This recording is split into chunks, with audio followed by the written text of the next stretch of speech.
always wanted to ask this question, and I'm going to use my position to ask it quickly. When I was at your library, that's not that bad, don't worry. When I was at your library opening, I was standing in your replica office, Oval Office. It's an incredibly powerful feeling. I've never been to the White House. I'm not a Republican, but I looked at your desk, and I was wondering, from president to president, whether you pass a list along of secrets that only you and a couple of President Bush Sr., President Bush, Jimmy Carter, Gerald Ford know, like where's Jimmy Hoffa, or what really happened at Roswell. So without giving away any state secrets, is there something we can all look forward to in the future to read about that you know that we don't know that will really make the National Enquirer required reading? I don't know if you all remember this, but there was actually, when I was president in my second term, there was an anniversary observance of Roswell. You remember that? Mm-hmm. People came to Roswell, New Mexico from all over the world. And there's also a site in Nevada where people were convinced that the government had buried a UFO and perhaps an alien deep underground because we wouldn't allow anybody to go there. And I can say now, because it's now been released into the public domain, I had so many people in my own administration were convinced that Roswell was a fraud, but this place in Nevada was really serious. There was an alien artifact there. So I actually sent somebody there to figure it out. And it was actually just a secret defense installation, alas, and doing boring work that we just didn't want anybody else to see. So I can't think of that. I give you a serious thing, though. I spent a lot of, in 2000, I was able to participate with Tony Blair and representatives of the French, German, Japanese, and Canadian governments in announcing that we had succeeded in sequencing the human genome. And perhaps some of you have investments in all these biotech companies, and now you know we cloned Dolly the sheep, and now apparently they may have cloned a dog, and we were all talking about this. My own view is that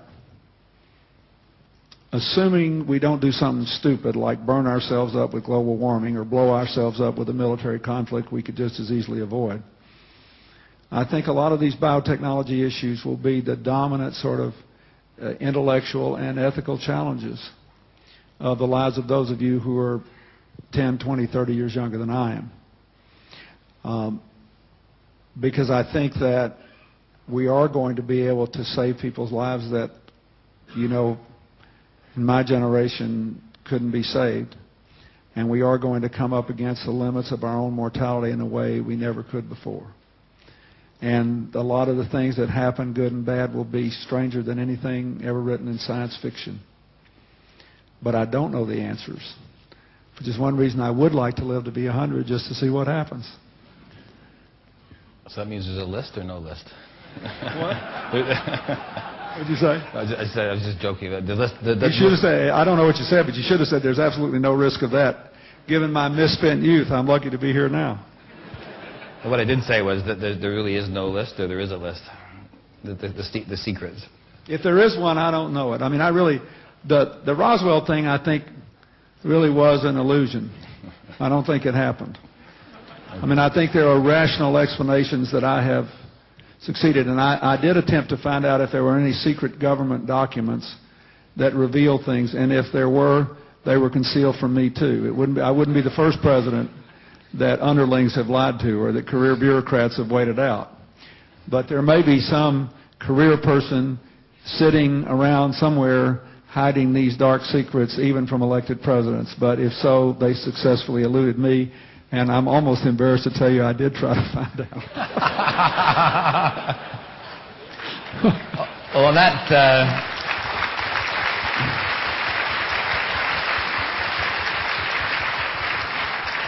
I do believe, by the way, I'll be just as one more flaky. You can also be flaky when you're out of office.